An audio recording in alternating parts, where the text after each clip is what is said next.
ઘરે ને ઓફિસમાં બેસવાની બદલે રોડ પર પલાઠી મારીને કોઈ ઢીંગા મસ્તી કરતું હોય તો એને બી તમે પોલીસના વરઘોડામાં જરૂરથી નજરે પડશે, એટલી હું આપને ખાતરી આપું છું.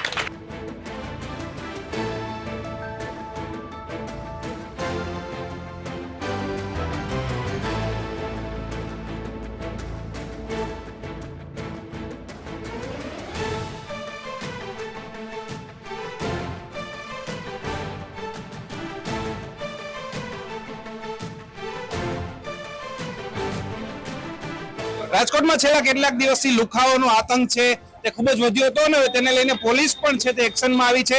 ગઈકાલે સોની બજારમાં જે રીતે નજીવી બાબતમાં સાકિર ખાન પઠાણ નામના યુવકે એક બંગાળી કારીગરને છરીના ઘા ઝીકી દીધા અને પોલીસ હવે તે આરોપીને લઈને ઘટના સ્થળે પહોંચી છે. આરોપીનું સરઘસ પણ કાઢવામાં આવ્યું છે.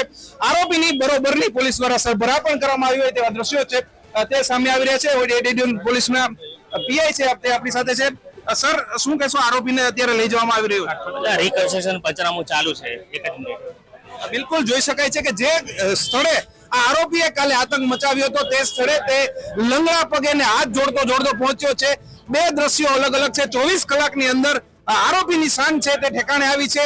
અહીંયા કાલે તેણે છરી સાથે આતંક મચાવ્યો હતો અને આ સ્થળે હવે તે આરોપી હાથ જોડી રહ્યો છે, લંગડાતા ચાલી રહ્યો છે.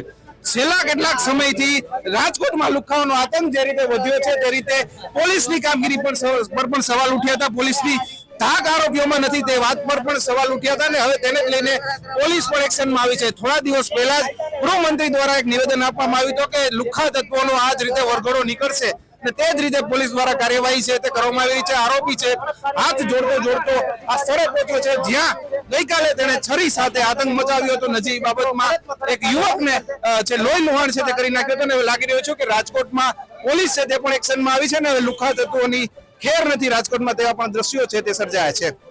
રોનક મજીઠિયા, ગુજરાત તક, રાજકોટ.